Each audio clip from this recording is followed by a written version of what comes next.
So good morning. Thanks again for joining the second day of the Washington conference. So I'm happy to introduce the first speaker, Mr. Joonhwi Joo. He is an assistant professor of marketing at University of Texas, Dallas, Jindal School of Management. He got a PhD of economics from University of Chicago, working on quantitative marketing, industrial organization, econometrics, but in particular, his primary research has been focused on development of statistical tools to understand the big consumer data, to understand the detailed consumer behavior. So like how to allocate attention across products, or how consumers develop the preference for new products, say craft beers. And so today, he's going to share his new research on the design of A/B testing. In particular, when we should stop A/B testing to maximize the value of the data. Because the companies are spending a lot of money and resources for doing A/B testing, it is highly practical and important for malpractice. Okay, so please join me to introduce, welcome Professor Joonhwi Joo. All right, well, thank you very much for a great introduction. That summary of my research is even greater than I could ever make. so that's that. And also thank you everyone for showing up in this early morning of Saturday. I know it's a little inhuman to show up like before at night. And, for those who are living in the central time zone or west, even worse. Alrighty, so today I'm going to talk about the A/B test, right? So the paper is titled Getting the Most Out from Online A/B Test Using the Minimax-regret Criteria, and the paper is co-authored with Kai Cheong in the floor. We're both assistant professors in UT Dallas.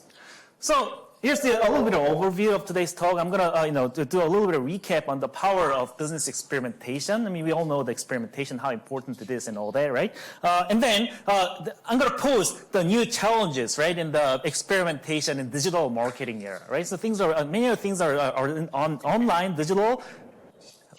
Any questions? Yeah. Many of the things are on online, digital, and that poses the environment of the experimentation, the setup, the difference of that from the classical A/B test environment. That poses unique challenge, right? Right. And then we're going to also summarize our proposed approach, which is called the minimax-regret decision rule. What is minimax? What is regret? We're going to go into a little bit of detail, and I'm going to try to explain you like what they are. So, okay. We all know that all these like experiments, like the power, by the way, you see a familiar name there, right? Power of the experiments, right? And how important that is, right? So experimentation is pretty much the only scientific way of discovering and establishing, right? The policy, broadly defined policy that improves on your key performance indicator, whatever it is. It could be revenue, profit, retention, you name it, right? So experimentation is the key in the scientific, right, of the discovery and establishment of that. Let's do a little bit of throwback to step 101. I know like many of you guys don't like that, but so I'm going to keep out from the degrees, right? The thing is like, let's consider this like classic A/B test environment, right? Where you're going to randomize a fixed number of subjects into two groups, right? The control and the treatment, right? So group A gets treated and group B does not. There's a control, right? And here, randomization is the key, but also the fixed number there is also key, right? To establish this like effect size and all that, right? And then the effect size estimate, or you can call it as average treatment effect estimate if you're a little more familiar with this like causal inference type of methods. On the key performance indicator interest, that will come out something called like P there with something called P there. That's something like a probability. Now, then the logic of like establishing this like causality of like whether this new policy is going to be improving your KPI or not is going to be, you're going to compare your own significance level. They should be in your heart, right? Not nowhere else, but they should be in your heart. Seriously, that's what are the key logic where the power of this experimentation and the hypothesis scheme, testing scheme comes from, right? So you're going to compare your own significance level versus that p-value that came out with that estimate to decide on whether you're going to take on the new innovative policy or stick with the control, the current policy or status quo policy, right? So that significance level is the maximum tolerable, a little bit of hand waving, but like maximum tolerable probability of committing a type 1 error, specific type of an error there, right? And as in any statistical decision, rule or decision verdict like approach, right? Now you're gonna control for something, and this hypothesis test scheme controls for that, right? A specific type of error probability. Now, digital marketing experimentation has become even more pervasive. So many of the website and ad features being experimented even when or if unbeknownst to the users there, right? So I'm just quoting the Bain & Company's 2019 report there. Netflix runs over 1,000 marketing tests per year. Amazon more than 2,000. Booking.com runs 1,000, but at any given time, right? So it's really pervasive, and it's 2019 report, so probably in it's been like 4 or 5 years, so this could be even more right now, right? So that's very pervasive, and the thing is, this experimentation environment in digital marketing is quite different from what the classical hypothesis test scheme presumes there, right? So that's where the stat 101 or 201 thing really doesn't apply as is, right? And then the combination of these 4 features make this digital experimentation environment different from the classical hypothesis scheme of what it presumes. So first, the status quo policy is there and running, up and running, right? And you're going to be already providing that status quo policy to majority of the users, but there are multiple new policies being experimented with, right? So that's the first feature. And second is that now the analyst or the analyst team has access to only a small fraction of the traffic, right? So for various reasons, like one of the reasons is that as we just have seen, there can be multiple new policies being experimented concurrently at any given time. So there might be one good reason, or maybe just the company doesn't want to grant the access to the entire traffic for the analysts or analyst team to play around with this and randomize and all that, right? So that there might be various reasons to that, but that's that. Third is that the data keeps flowing in over time until the analyst or analyst team decides to stop the experiment, right? So data keeps flowing in over time, so that's number 3 difference. And the fourth difference is that the per user effect size is going to be very small, whereas the underlying number of users is very large. So, for instance, right now, many of these experiments there that are being run in the digital marketing context is like, even say you see this like in the screen. You put up the web browser, type google.com, and then you're going to see the white background, and then this like a small text box, and then Google logo and all that. Those things are actually a result of optimization by pixels and size of font and all the locations and all that for hundreds or thousands of experiments, right? And then they found that, right? And they found and optimized that. But think about piecemeal, changes in the pixel by pixels and like font size and all that. The effect size per user is going to be pretty small there, right? The underlying number of users when the new policy, innovative policy has been implemented is going to be massive. So that's the combination of these 4 factors make the digital marketing environment experimentation very different from that. So it really calls for rethinking of how to design experimentation that includes the traffic allocation of the randomize and allocate the traffic to multiple different treatment arms, right? So how to design experimentation that includes the allocation ratio of traffic, and also when to stop the experiment. Does the experiment stopping rule because the data keeps piling in until you decide to stop the experiment, and which are the policies that you gotta choose, right?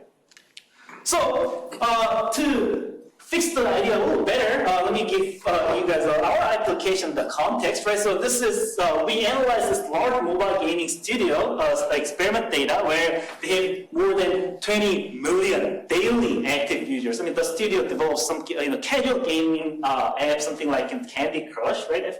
How many of you have played Candy Crush yourself? A lot of people, right? So it makes sense that more than 20 million daily active users, right?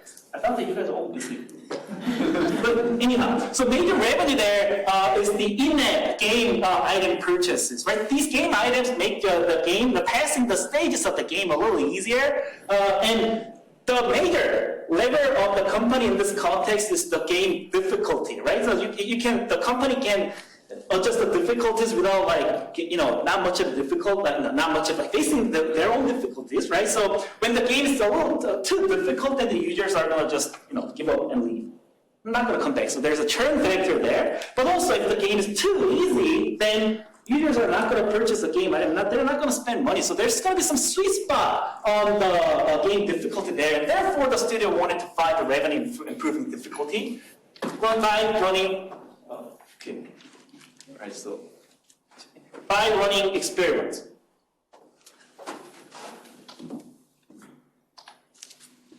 So the studio experiments. On top of the control or the status quo difficulty, they experimented like 3 new game difficulties there. The analyst team was granted only 20% of the daily traffic, and until the analyst team decides to stop, the current difficulties provided for the majority of the users, right? And the data on the experimentation, they keep piling. Now, some current practice, right? The hypothesis test-based current practice is that traffic allocate. There are 3 factors to that. How to allocate the traffic, right? And to what ratio, right? That has to be arbitrary, basically, right? It has to be arbitrary fixed ratio, and then how to monitor and stop the experiment. I mean, the way that conforms with the hypothesis test scheme better, it has to be, you got to commit to a certain sample size in advance, and don't open up the result until that sample size is fulfilled. Right? You got to do that. But the thing is, like, a more popular practice is that people continuously monitor the p-value or the effect size estimate itself for each of the new difficulty, and stop the experiment when the p-value crosses the threshold. It's below the threshold. This is a big problem, bigger problem that you might ever imagine, because this is sort of a p-hacking scheme, in fact, and it makes you fail to control for what you intend to control for, which was the type 1 error, maximum type 1 error probability, right? So it's a serious problem there. And then how to add up the policy, and there can be 2 different possibilities, although none of them are really well justified by the hypothesis test. Because the hypothesis test really doesn't give you a good rationale as to whether you go by p-value, smaller p-value, when there are multiple new policies or multiple new difficulties exceeds the threshold, right? Then whether you go by smaller p-value or whether you go by a larger effect size estimate or a larger revenue, something, the hypothesis test really doesn't give you a good rationale. So indeed, in our discussion thus far has been centered on hypothesis test and p-values and statistical significance and all that, right? And there has been a serious debate, over the last 7-8 years, right? To the extent how much, right, the hypothesis test and p-value are useful or not, right? The surge of the discussion in the statistics community and the adjustment field has been actually spurred by this so-called replication crisis, lots of important results in the experiments that don't replicate and all that. So that has been spurred by that. But it's also closely related to our context in that what we're really proposing is not the p-value or the probability, but you got to really control for what is directly related and relevant to the key performance indicator that you want to improve on, right? So here, I'm just citing titles of a couple of papers, and even the Nature there. There's a Nature article, right, which is endorsed by 850 scientists that we gotta retire statistical significance altogether. American Statistical Association, which is the largest statisticians association in academics, right? They have declared the official statement, right? Official statement. This is a little bit of a high tech for me, so too much high tech. I'm only used to this laser pointer old school. Official statement on the p-values and all that. Basically, you got to control for something is more relevant and downplay the p-values and statistical significance altogether, right? So all those things that happen there. And now some of you, some people in the audience might be thinking, okay, well, wait a minute. For all those problems, we've had bandit experiments and bandits, right, ever since 1940s. Yes, that's true. But for those who are not familiar with bandits, But with bandit, what I'm trying to talk about is more of what you can see in the right-hand side, right? That's basically a slot machine. I mean, they're common in that they're going to take your money and This common is there, right? And then multi-arm banded experiments are basically what multiple slot machines are there, but you don't know about the expected reward, right? The expected reward there. So you put your money and pull the arms so that you want to learn which of the slot machines in front of you gives the highest expected reward. Right? So that's one thing. But in the meantime, you still keep putting your money on that, right? It's going to keep taking your money, and therefore the literature on the multi-arm banded experiment has the focus of that has largely been on this exploitation trade-off and with the emphasis on exploitation, right? The thing is, the conventional multi-arm banded really doesn't apply as is here because the analyst has access to only a very small fraction of the site traffic for the various reasons that I mentioned before. And on top of that, incorporating contextual information for those, you can call it covariate, right? It's largely unexplored and it's very active ongoing area of research over the last 5 years or so in different fields, applied math, statistics, computer science, operations research, remarketers, as well as some econometricians, right? So there has been emerging academic literature on the contextual bandits and best arm identification, right? Or sometimes called the pure exploration bandits, right? As opposed to that exploitation, emphasis on the exploitation.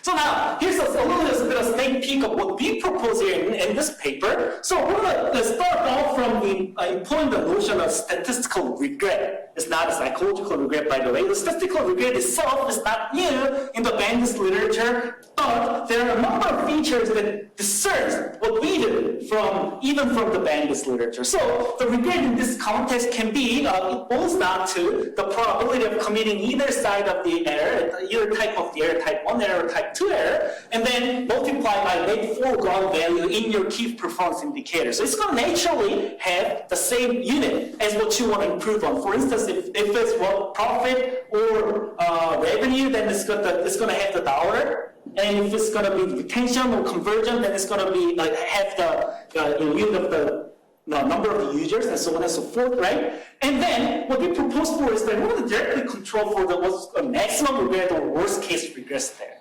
right? But this is the key factor that discerns from the bandits literature is that we want to stick with the comparison against the status quo structure. Substantive reason why we're doing so is because, again, in this pure exploration in the scheme, there's one status quo policy that's running and provided to the majority of the users, right? Again, the analyst doesn't have access to even look into the status, how the users behave in the status quo policy, right? So, as a substantive reason, but also there is a little bit of methodological reason is that we're going to also want to utilize and build upon directly the binary treatment program evaluation or causal inference method for the average treatment defects, right? That's developed in econometrics, statistics, and other machine learning and other adjacent fields, right? And by doing so, we're going to be it's going to be straightforward to incorporate in the contextual information that varies there. And on top of that, also much of the bandits literature are focused and are assuming that the rewards of the arms are independent and identically distributed across time and across the arms, right? But it's going to be more or less straightforward, relatively straightforward to relax those kind of too restrictive of the assumptions, right? So a little deeper into technical details. Again, there's going to be no equations there. I know you all hate that. So we're going to begin from the normally distributed effect size estimator, but the state of the art or the frontier of the literature, academic literature, is such that you got to have the exactly normally distributed with known variance, right? We're going to be able to relax that, and we provide formal and proof and results that justifies which. Using the approximately normally distributed AT estimator, average treatment defect estimator, or the effect size estimator after the central limit theorem is invoked, right? And then we're going to derive the regret and maximum regret functions. So why care about maximum regret, not just something like an average regret? Because the regret function per se requires knowing the true effect size. But that's what we don't know. You want to figure out what it is, right? And therefore, one reasonable approach could be to impose a prior, right? Now, assume a shape of a prior distribution and go take the expectation and go something like Bayesian or frequentist, so we're not going there. Instead, we're gonna employ the maximum or the worst case regret function. And it turns out that even if we're taking the maximum, the thing is still is very closely related to and also it's not too different from the actual regrets, right? The 70% and the 30% difference or something like that. So it's reasonable sort of like indicator for the actual regret, and also it incorporates. Say if you want to be a little more careful on the regrets, what's going to happen and all that, then this might be the right notion to go, right? So we're going to derive the maximum regret function and then control directly the maximum regret. That's also another point that discerns our approach from much of the bandits literature, where the focus there is also the error probability, only the probability, the primary focus to control, and then the regret is a regret or the maximum regret type of thing, the quantities that's more directly related to the quantities of the key performance indicator to be improved, right? That's a byproduct of controlling for the probability. So that's another point that discerns that from our approach from theirs. And as well as, now we also try to prove that the maximum regret is a decreasing function of the standard error, so that the scheme of the experimentation monitoring and traffic allocations, you're going to monitor the standard error, which is a function of the sample size, and actually a linear function of the so maximum regret per se is a linear function of the standard error, and then standard error still is going to be a decreasing function of the sample size. So here's what summarizes, okay, high tech again, what summarizes what we do. So this is the height, too high tech, and it doesn't move back. Okay, so the height of the S-check there, right, that's going to be the maximum regret, right, which is going to have the same unit as the key performance indicator that you want to improve upon. Now, as the sample size increases, the height goes down, and therefore you're going to have some threshold there for the maximum regret in your heart, again in your heart. But then, once it crosses that threshold, then you can open up the result, and the estimate itself is going to be on the horizontal axis, right? So if your estimate, AT estimate, is on the left side, right, then you're going to abandon the status quo and add up the new innovative policy. And if it's on the left side, then you are going to stick with the status quo policy, right? So that's the bottom line. And then you're going to do that and with each of the new policies, innovative policies that's being experimented. So here's a summary of our analysis and result. When the tree effect size is positive or small, then the accuracy of the decision, that's actually the environmental setup that gives the highest contrast, but I have to give that. The accuracy of the decision is 70% point higher than the hypothesis test, right? 30% reduced time compared to the arbitrary traffic allocation. And also we're currently working on the performance comparison with the standard multi-arm bandit approach. So here's the key takeaways. Experimentation, again, that's pretty much the only scientific way to discover and to establish the policies really defined, right, that improve upon your key performance indicator. Digital marketing environment poses new challenge in the business experimentation. So following the traditional hypothesis scheme may lead to large inefficiencies and leading to waste of resources.